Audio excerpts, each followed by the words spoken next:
If it weren't for double standards, Democrats wouldn't have any at all. Yes, I'm sweeping an entire political party with a very broad brush, and I really have no reservations about it whatsoever. Look, we just saw Steve Bannon ordered to jail by July 1st to serve a 4-month sentence for contempt of Congress for refusing, under what he asserted was executive privilege, refusing to provide documents to this sham January 6th committee. There's nothing that can shut me up and nothing that will shut me up. There's not a prison built or a jail built that will ever shut me up. Not to mention, Peter Navarro is also currently in jail for the exact same thing. May I remind you that the January 6th committee itself was in fact constituted illegally. In the history of committees, by rules of the House, Democrats pick their members with, at the time, they had a Democrat-controlled House, then the majority choosing the chair, and Republicans, who were the minority at the time, get to pick their members. But that was not the case. Nancy Pelosi and her friends, they rejected the Republican choices for the committee, such as Jim Jordan and other conservative stalwarts, and they chose waffles like Liz Cheney and crying Adam Kinzinger. And before you know it, they're violating executive privilege, they're deleting depositions and covering up exculpatory evidence, all in the name of democracy and stuff. And what's most crazy about all this is that now Republicans control the House and have the same subpoena power with an actually illegal committee, and Merrick Garland and Jen Psaki are just basically telling them to pound sand on the exact same type of requests. Honestly, let's see how this plays out. You know what, folks? I can tell you exactly how it's going to play out because we've had an attorney general once that was held in contempt. In 2012, Eric Holder gave the finger to Congress over failing to turn over documents related to the Fast and Furious scandal, the exact same type of document request that was made to Peter Navarro and Steve Bannon. And then he was held in contempt of Congress. And guess how long he spent in jail? 0 days. And you want to know why? Because when Congress holds someone in contempt, they then refer those charges over for prosecution to the Department of Justice to choose whether or not to pursue those charges. So Eric Holder, and I know you'll be shocked by this, but he did not choose to prosecute himself. And I would bet the farm that Merrick Garland won't either. And Eric Holder had the audacity to say, if Trump gets reelected, Trump will choose a corrupt AG. If the president told a compliant attorney general, I don't like what this congressman said about me or did about me, did to me over the course of the last 2-3 years, whatever, open an investigation on that person. That attorney general could tell a compliant United States attorney to do just that. Talk to a compliant FBI director who could be replaced by the president, to open an investigation, and then to just look through that person's life and look for anything that you possibly can find. If you've got the full weight of the Justice Department, the full weight of the presidency, the full weight of the FBI focusing on somebody like that, that can be extremely damaging to not only that person individually, but to our democracy writ large.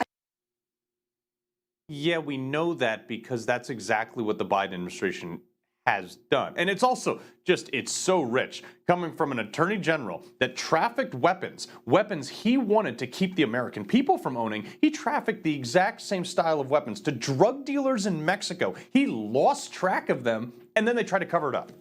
This is why when I see Joe Biden tweet out, "No one's above the law," that's not what he believes. And for the record, I don't believe for 1 second he won't pardon his son when Hunter Biden, if he's convicted.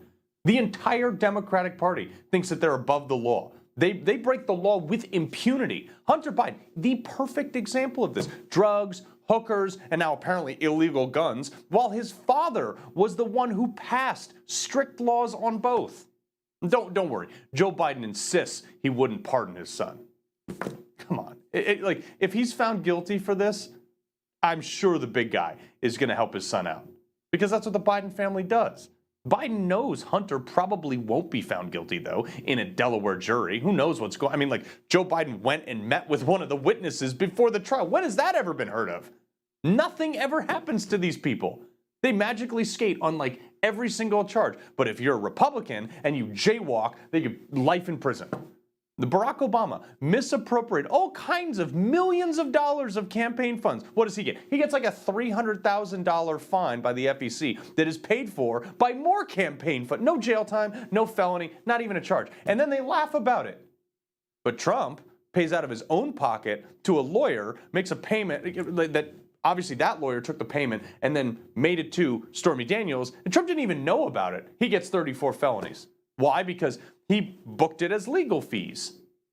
Answer me honestly. What should he have listed the payment to his lawyer?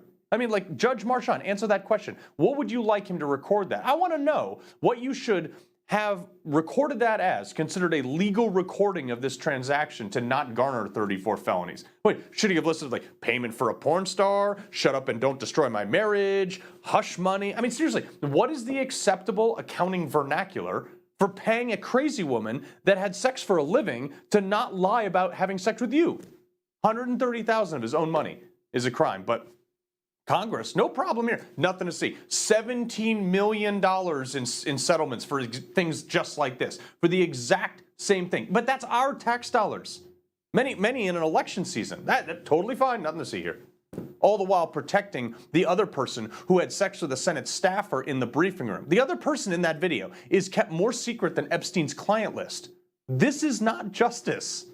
The law is not equally applied to both sides here.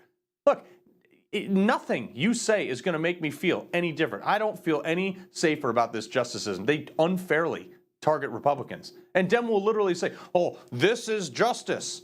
And then they literally run campaigns on, hey, look how bad Republicans are. And then they list reasons like, well, Alex Jones got fined $1 billion and got raided by the feds. Look, he might be a bit fringe, but he didn't break the law. Giuliani had to pay $100 million for having a legal opinion. Right or wrong, doesn't matter. Bannon and Navarro are literally in jail. Never mind this for the same thing the Democrats are actually doing today. Mike Flynn pled guilty because he ran out of money. Oh, and we raided a former president's house and he's convicted of 34 felony. Yeah, for nothing. Elon Musk is being sued and investigated for refusing to censor speech the left doesn't like. Leftist prosecutors are indicting lawyers for filing complaints on behalf of their Republican clients. And then they say, well, see? They're all bad. No, that charges and trumped up charges don't make these people look bad. It makes it look like you're unfairly applying the hand of justice against Republicans. And then Democrats stand on their recycled plastic podium and say, how could you support a felon from the same party that all but declared a national holiday for George Floyd, a felon who died because he fought cops while he was high as a kite and then died of fentanyl overdose? I said it the other night. If Democrats don't want Republicans to think they're being unfairly targeted or treated differently by the justice system, then maybe, just maybe, the justice system shouldn't unfairly target Republicans.